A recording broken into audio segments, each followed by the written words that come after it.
Hi everyone. Discount ये word सुनने में तो बहुत अच्छा लगता है, लेकिन अगर आप एक जीएसटी में रजिस्टर्ड पर्सन है और आपको कोई डिस्काउंट रिसीव होता है और वो भी डिस्काउंट स्पेशली एक फाइनेंशियल क्रेडिट नोट के थ्रू रिसीव होता है, तो ऐसे केस के अंदर डिपार्टमेंट का एक कंटेंशन रहता है कि आप उस डिस्काउंट के ऊपर जीएसटी पे कीजिए। जो मेन आर्ग्यूमेंट डिपार्टमेंट का रहता है ऐसे केस के अंदर वो ये रहता है कि ये आपने सप्लाई की है अपने जो सप्लायर था जिसने आपको डिस्काउंट दिया है और आप उसके ऊपर एक टैक्स इनवॉइस जनरेट करके जीएसटी पे कीजिए।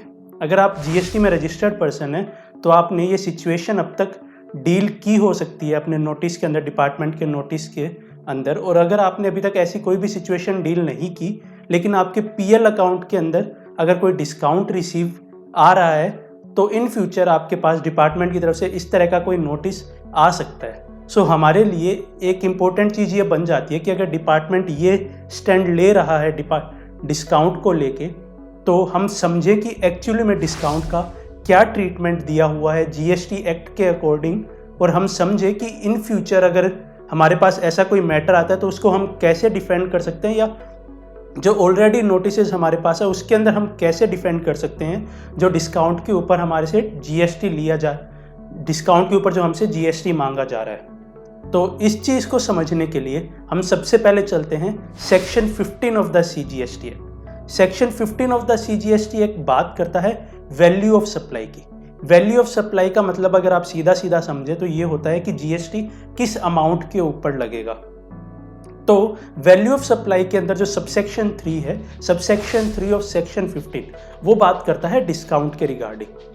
सबसेक्शन 3 को समझने के लिए हम डिस्काउंट को बेसिकली दो मेजर कैटेगरीज में डिवाइड कर देते हैं। पहली कैटेगरी जो डिस्काउंट बिफोर और eight the time of supply receive हो गया, मतलब जो आपने सप्लाई से पहले या सप्लाई तक जो आपको डिस्काउंट रिसीव हो गया, और जो दूसरा डिस्काउंट जो आफ्टर दी सप्लाई, जो सप्लाई इफेक्ट हो गई उसके बाद जो आपको डिस्काउंट्स रिसीव हुए।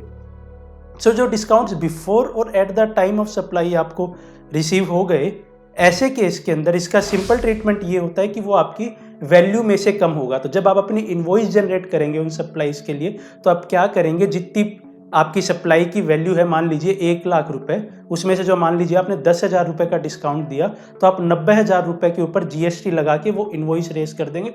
तो आपकी लाइबिलिटी भी इतनी बनी, सामने वाले पर्सन ने इनपुट भी उसके कोरस्पॉन्डिंग ले लिया। तो ऐसे केस के अंदर कोई भी इशू नहीं आता और डिपार्टमेंट भी एज सच कोई भी इशू रेज नहीं करता ऐसे केस के अंदर। फिर अपन बात करते हैं जो डिस्काउंट्स आफ्टर सप्लाई दिए गए। इन डिस्काउंट्स को अपन मेजरली 3 कैटेगरीज में डिवाइड कर देते हैं समझने के लिए, और इसके अंदर जो 2 डिस्काउंट्स अपन कवर करेंगे वो डिस्काउंट्स एक्ट उनके रिगार्डिंग बात नहीं कर रहा। अपन इसके लिए अपन 2 सर्कुलर, जो सर्कुलर नंबर 92 और 105 जो इशू किए गए थे 2019 में डिपार्टमेंट की तरफ से, हम उनकी भी हेल्प लेंगे। एक सर्कुलर लेटर ऑन विड्रॉ भी कर लिया गया था डिपार्टमेंट की तरफ से, लेकिन हम अंडरस्टैंडिंग पर्पस की तरफ से उस सर्कुलर से भी पॉइंट्स लेंगे। तो अब जो डिस्काउंट्स आफ्टर द सप्लाई किए गए हैं उनको हम 3 कैटेगरी में डिवाइड कर देते हैं मेजरली।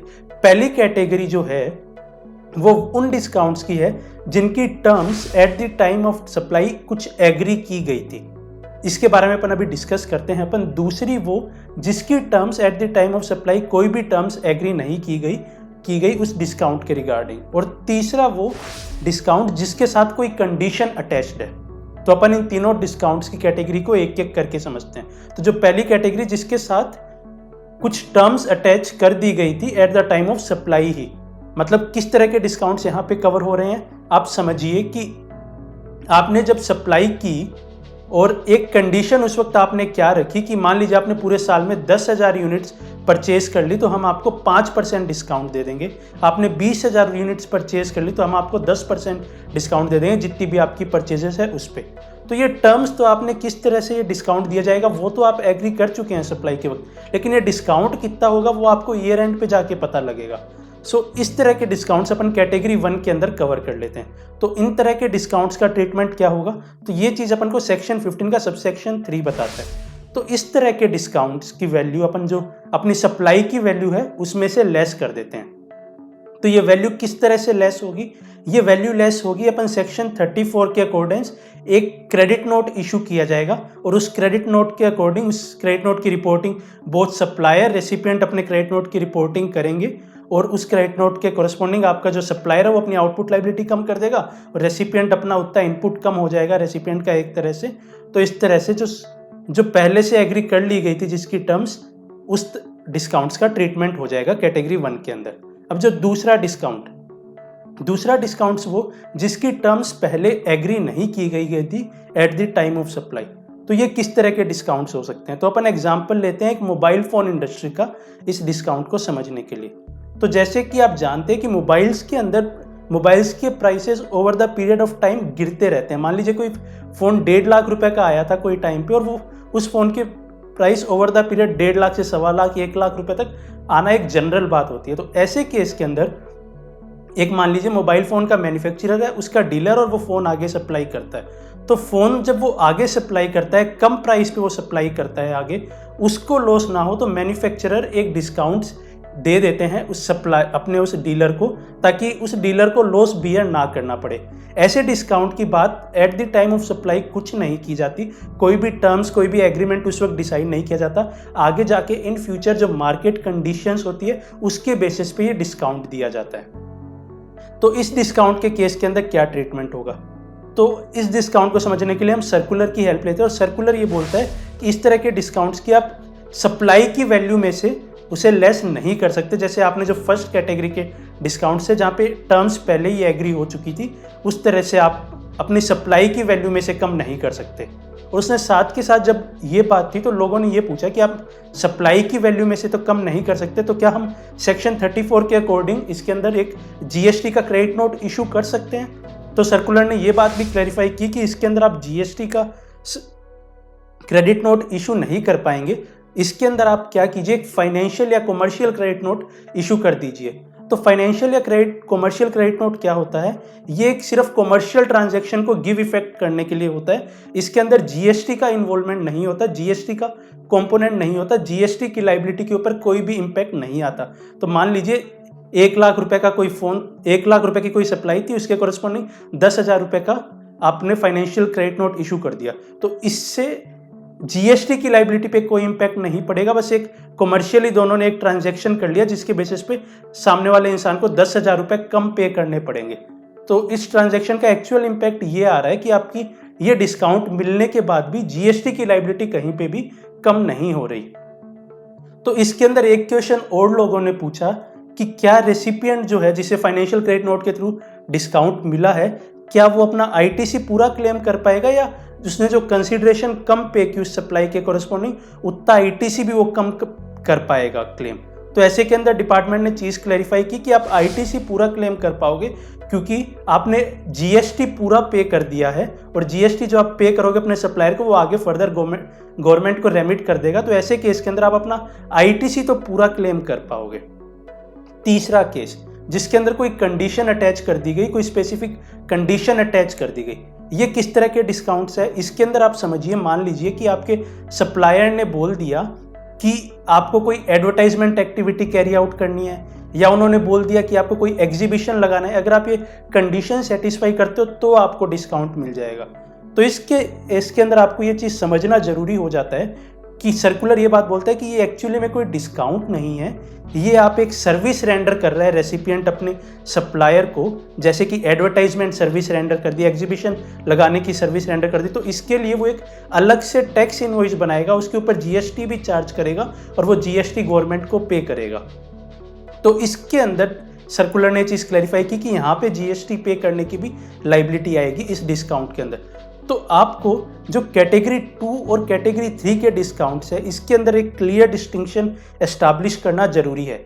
मान लीजिए आपका डिस्काउंट जो है वो कैटेगरी 2 के अंदर फॉल कर रहा है, लेकिन डिपार्टमेंट उसे बाय डिफॉल्ट ये बोल रहा है कि ये कैटेगरी 3 वाले डिस्काउंट्स के अंदर फॉल कर रहा है और आप उसके ऊपर जीएसटी पे अलग से कीजिए। तो आपको उस वक्त ये चीज़ क्लियर करनी है, ये मेरा डिस्काउंट कैटेगरी 2 के अंदर फॉल कर रहा है, ना कि मेरा कैटेगरी 3 के अंदर फॉल कर रहा है। इसके लिए इंडिविजुअली डिस्काउंट्स का नेचर समझना बहुत जरूरी हो जाता है कि इस डिस्काउंट का अल्टीमेटली नेचर क्या है, ये डिस्काउंट किस लिए दिया जा रहा है।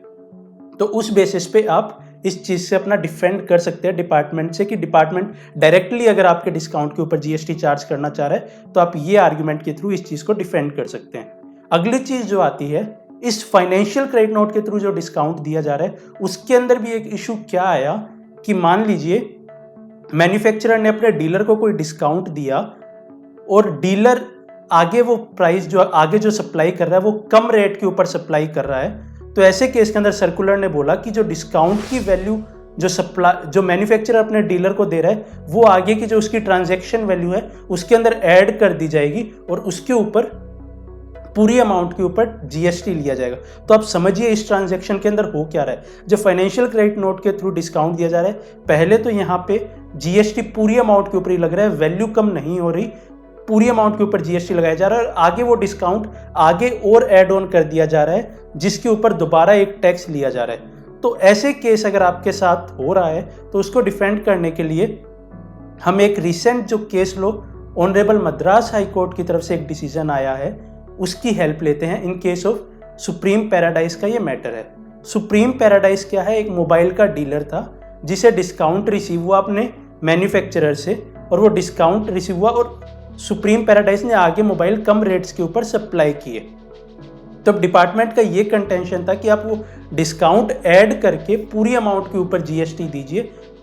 डिपार्टमेंट का ये कहना था, डिपार्टमेंट एक तरह से ये बोलना चाह रहा था या तो वो आपको एज अ सब्सिडी रिसीव हो गया या आपको उस ट्रांजैक्शन में कोरेस्पॉन्डिंग कंसीडरेशन आपको अपने मैन्युफैक्चरर की तरफ से मिल गई। तो ऐसे केस के अंदर सुप्रीम पैराडाइज ने बात कही कि डिपार्टमेंट को ये चीज़ समझनी होगी कि बिजनेस का एक्चुअली नेचर क्या है, यहाँ पे एक्चुअली में काम किस तरह से होता है इस इंडस्ट्री के अंदर, ये चीज़ समझनी बहुत ज़रूरी है।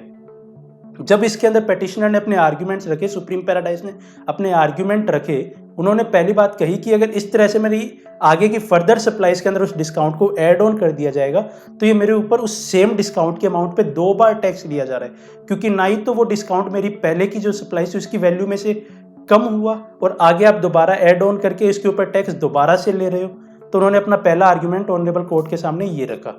दूसरा आर्ग्यूमेंट जो उन्होंने रखा कि ये इस डिस्काउंट को आप सब्सिडी भी नहीं बोल सकते। जो सेक्शन 15 है उसके सबसेक्शन 2 का ई जो है वो बात करता है कि अगर आपको कोई सब्सिडी रिसीव होती है other than by central government तो ऐसे केस के अंदर वो सब्सिडी भी आपकी ट्रांजैक्शन वैल्यू के अंदर ऐड कर दी जाएगी। तो जो पेटिशनर था उसने ये भी बोला कि ये कोई सब्सिडी नहीं है, ये मेरे को एक्चुअली में एक डिस्काउंट ही रिसीव हो रहा है मेरे मैन्युफैक्चरर के थ्रू। अगली चीज़ जो उन्होंने बोली वो ये बोली कि ये कोई कंसीडरेशन भी नहीं है कि मेरे को इस ट्रांजैक्शन के लिए कंसीडरेशन मेरे को मिल रही हो पीछे से, जिसके लिए उन्होंने सेक्शन 231 जो है उसका रेफरेंस दिया, सेक्शन 2 की तरफ रेफरेंस दिया और कहा कि ये कोई कंसीडरेशन भी नहीं है। अगला आर्ग्यूमेंट लिया उन्होंने जो पुराने जो डिसीजंस थे कोर्ट्स के उसके ऊपर रिलायंस प्लेस की उन्होंने कहा कि प्री जीएसटी एरा के अंदर जो मुंबई बेंच थी ट्रिब्यूनल की, दिल्ली बेंच थी ट्रिब्यूनल की, डिसीजंस आ चुके हैं जिसके अंदर ये बात कही गई है कि डिस्काउंट को आप बिजनेस ऑक्सिलरी सर्विसेज भी नहीं बोल सकते कि ये कोई बिजनेस ऑक्सिलरी सर्विसेज प्रोवाइड की जा रही है और आप उसके ऊपर टैक्स चार्ज कर रहे हैं। अगली चीज़ उन्होंने जो ऑनरेबल मद्रास हाई कोर्ट का एक डिसीजन था इन केस ऑफ कुन मोटर्स के केस के अंदर, कुन मोटर्स एक कार्स का डीलर था जिसके अंदर मद्रास हाई कोर्ट ने कैटेगरिकली ये बात कही थी कि आप फर्दर सप्लाईज की वैल्यू एनहेंस नहीं कर सकते मेयरली इस बेसिस पे कि उसे पीछे से कोई डिस्काउंट रिसीव हुआ है। तो इन सब ग्राउंड्स को पेटिशनर ने ऑनरेबल कोर्ट के सामने रखा और कोर्ट ने इन सब आर्ग्यूमेंट्स को अप्रिशिएट किया और कोर्ट ने ये बात कही कि डायरेक्टली आप जो डिस्काउंट रिसीव हो रहा है उसके ऊपर आप दोबारा से आगे फर्दर सप्लाईज में उसे आप ऐड नहीं कर सकते। और कोर्ट ने यह भी बात कही कि आप डायरेक्टली डिस्काउंट को सब्सिडी नहीं बोल सकते। और कोर्ट ने डिपार्टमेंट को यह भी कहा कि आप 2 ट्रांजैक्शन जो एकदम इंडिपेंडेंट ट्रांजैक्शंस है उन्हें इंटरमिंगल नहीं कर सकते सिर्फ इस पर्पस के लिए कि आपको उसके ऊपर टैक्स कलेक्ट करना है। तो कोर्ट ने जब ये सब बातें कही तो आप इन सब चीज़ों को यूज़ कर सकते हैं इस वाले केस के अंदर। जब डिपार्टमेंट आपके पुराने डिस्काउंट को जो आपके सप्लायर की तरफ से मिला है आगे फर्दर ट्रांजैक्शंस के अंदर ऐड करना चाह रहा है तो आप कोर्ट का ये डिफेंस यूज़ कर सकते हैं। और साथ में आप डिस्टिंक्शन एस्टैब्लिश कीजिए कि कब वो डिस्काउंट कोई स्पेसिफिक कंडीशन के साथ था, कब वो डिस्काउंट कोई स्पेसिफिक कंडीशन के साथ नहीं था। तो अगर आप इन सब चीज़ों को ध्यान में रखते हुए अपना मैटर डिफेंड करेंगे तो आपको डेफिनेटली बेनिफिट होगा। और I hope this video helps. Thanks for watching, stay tuned.